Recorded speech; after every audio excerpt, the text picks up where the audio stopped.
You switch the sign to the first one, you have to switch the sign to the second one. So the negative 6, the positive 6. And the answer is 3x minus 4 plus 6. Oh, well, plus 6 over 3. Going fast.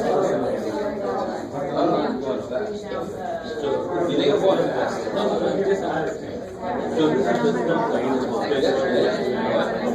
In order for us to get through everything we need to get through, yeah. Actually, I slowed down quite a bit here. So you just got a minus 1 over that stuff. Because everything, all your stuff cancels, which is awesome. So 2x can't go in a 1, so you got the remainder minus 1.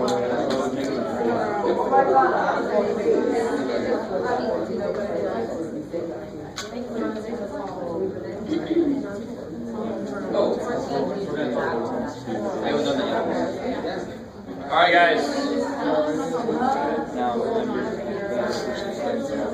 I love you guys. You guys are more evil to yourselves than I could ever be. We just talked about this. So don't beat yourself up because you don't get every little step right. This is the time to make mistakes. And you go, oh, it doesn't work that way. This is great. It's fine to make mistakes right now. So on the test, you don't want to do that. So we're just figuring out how this stuff works. That's what we're doing right now. So don't get down on yourself just because the stuff you just now saw on the board, you can't do it perfect. So let's see.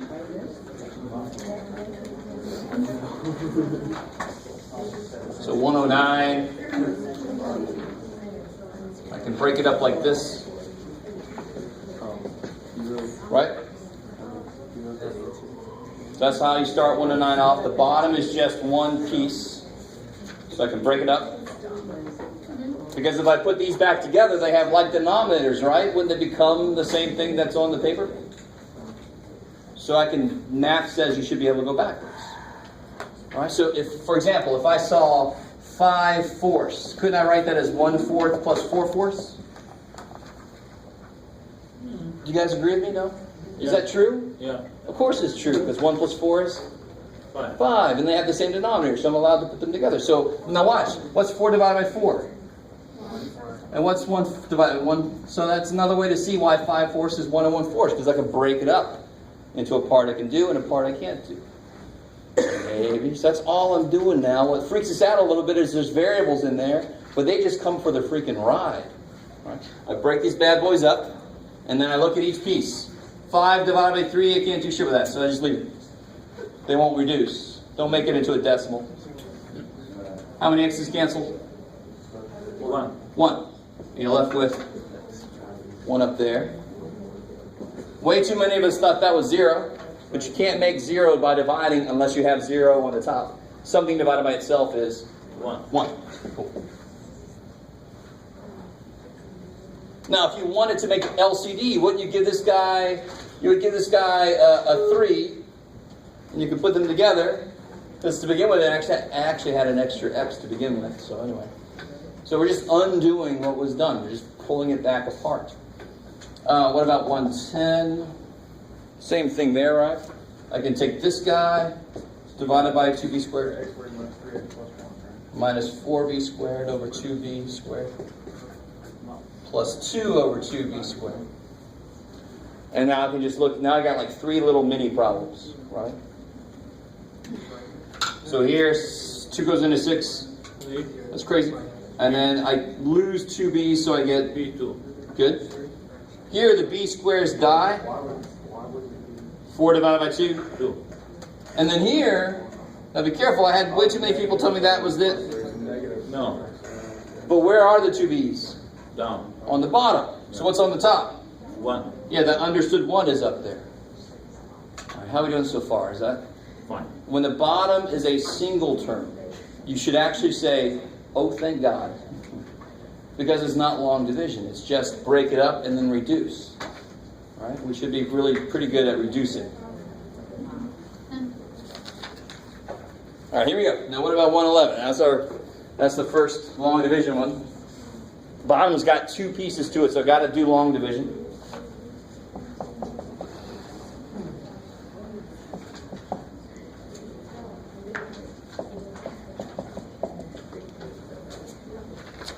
All right. So if you ever are doing a problem and get kind of lost, put a little long division problem with just numbers in it to remind yourself, because every step you do on the numbers is the exact same step you do with the letters. Because what are variables? What are variables? Numbers that we don't. So of course they got to act like numbers because they are freaking numbers. They're just numbers I don't know. I don't know if you understand what I'm saying. Everything you can do with numbers, you must be able to do with variables because variables are freaking numbers, right? So I would say I look at the first little piece. X times what is 3x squared? 3x. And then I multiply that by this. 3x times x is 3x squared. 3x times negative 1 is minus 3x. Good. And then the step people forget. Switch the signs. Switch the signs. Because I know in long division I subtract the answer. And in math, subtraction changes the signs. Guys, hey, put it away. Put the phone away. Aw, you'll be alright. Just do it. Yeah. Okay. So then what do I get here? 2x plus 2. Yeah, this is gone, so I get 2x. Bring the 2 down. And then I do the same thing, right? X goes into 2x 2 times. I mean, do you guys get the feel? I just keep doing the same thing. Just like long division, I always do this into this, and then I multiply and put the answer down. So now I've multiplied 2 times x, 2x, 2 times negative 1, and then I switch the signs. So those die. Here I get 4. So I can write positive 4 over x1. x minus 1. Yeah. Cool. Weird. All right. Yes, sir. On 114 at the end, there's a part where you have to add x to the 4 minus 2x. All right, let's do 114 right now. Let's see.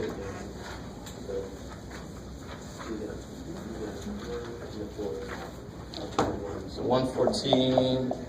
114 is a weird little dude. In general, when you're doing long division, if you're missing a term, can you guys tell me what term the top is missing?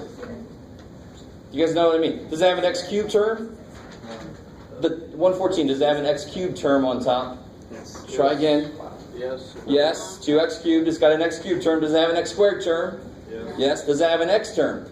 No. No, shit. All right, so when I write this, I'll say I have 2x cubes. I've got minus 1x squares. I got no x's. And I've got a minus 1. In general, this specific problem doesn't need it. We'll see it does something weird. But in general, I want a little placeholder there. So I have somewhere to put like terms. I have somewhere to put my x stuff. So if you're missing a term, you want to put a 0 there as a placeholder. All right. I couldn't get it. It's just 0x. Because how many x's does the top have? None. So I got no x's up there. Now watch. One thing that x's definitely have that a problem with that numbers don't. What does that 0 mean specifically? What does that 0 mean right there? I have no. Here I got 6 whats? I have 6 thousands. There we go. 800. No 10s. He's got a built-in 0 placeholder, doesn't it? So that is definitely something that variables don't have. So I just build in a 0 placeholder. And now again, on this specific problem, it turns out we didn't need that. Just because things cancel before I get to the point where I needed it. This specific problem. But in general, if I'm missing something, I want to put a 0 placeholder there, just so I have a place to put my x terms if they come up. So what happens? How do I start this off? X squared. Yeah, 2x times x squared is 2x cubed. Then I multiply. 2x cubed Minus x squared. minus x squared. Switch the signs. Switch the sign. So here's the weirdness. This is why I don't need this guy, because both of these cancel. So I get nothing. And this gives me nothing. And I got a minus 1, and some of you guys are like, what the hell? But the beautiful thing is, I'm done. There's no x's left, so 2x can't go into this. So that is the remainder. Minus 1 over let you absorb that. So in general, if you're missing a term, you want to put a 0 there to say I got none of these. It's a placeholder saying I got none of these. So let's go back. I skipped over 112.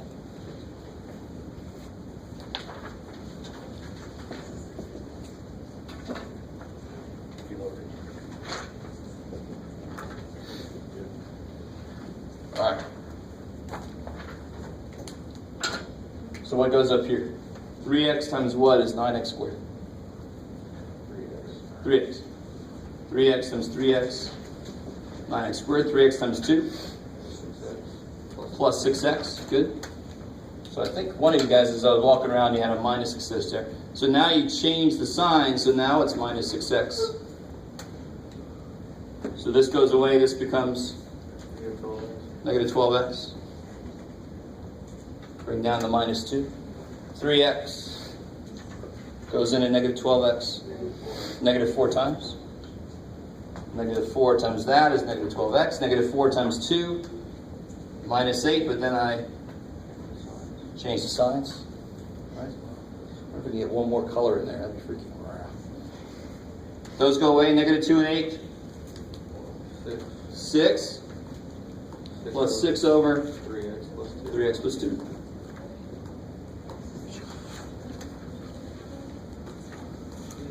So if you just do, if you're doing this problem and having any trouble, just do a normal long division with just numbers in it, just to remind yourself of the steps, because all the steps are exactly the same, right? So one more of these. Let's see, 113. 113 was the one with a lot of terms in it.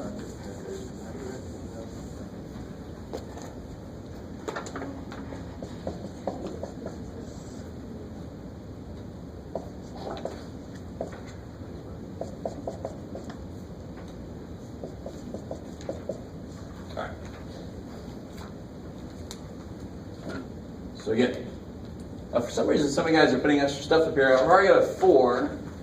So 4x times what is 4x cubed? I'm just missing a couple x's. 2 x's, right? So x squared. X squared times 4x is 4x cubed. Come with 3. X squared times 1 Squared. plus x squared. And then you change the signs. Bam, bam. These cancel. Here I get negative 11 minus 1. Bring down the minus 7x. I mean, you guys get the flow of this, right? The flow is the exact same flow as normal long division, believe it or not. It's got to be. Because again, I'm going to keep saying this throughout the semester. X's are just numbers. They got to act the same as numbers do. So 4x into negative 12x squared. Yeah, negative 3x. So currently enough, I get negative 12x squared. When I multiply that, negative 3x times 1. Negative 3x, and then I change the signs. Those cancel like they always must.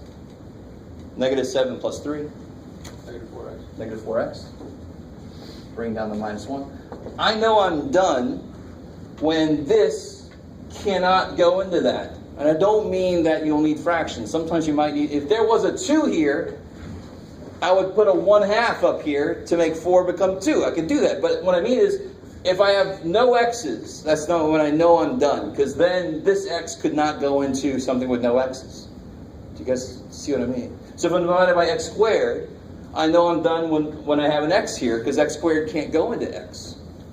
Does that kind of make sense? So, some of you guys stopped too early, right? But you know you're done when this has 1 less x than this does. That's when you know you're done.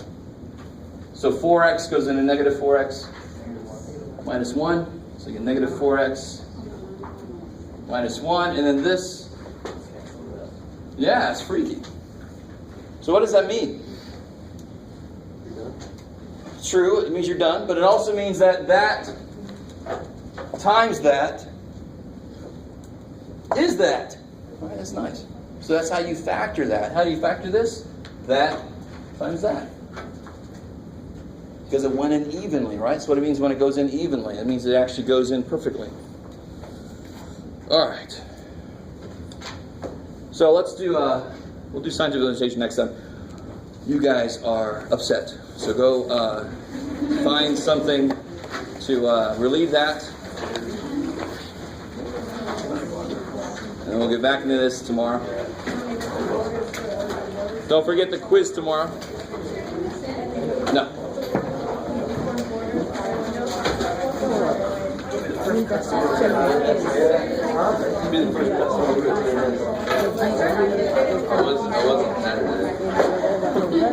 Well, I can't do that here because this is not really polynomial.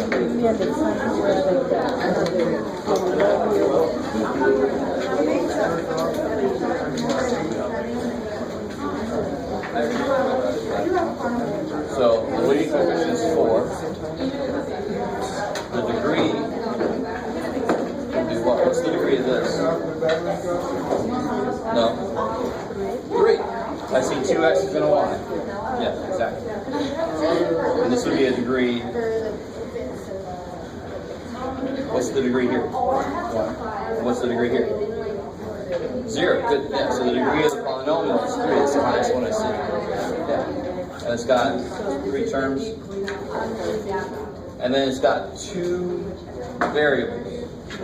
That's different from degree. It's got x's and y's. So it's got 2 variables. If I put a z here, then it would have 3 variables. Yeah. So it's different from degree. Degree cares about how many x's and y's you have.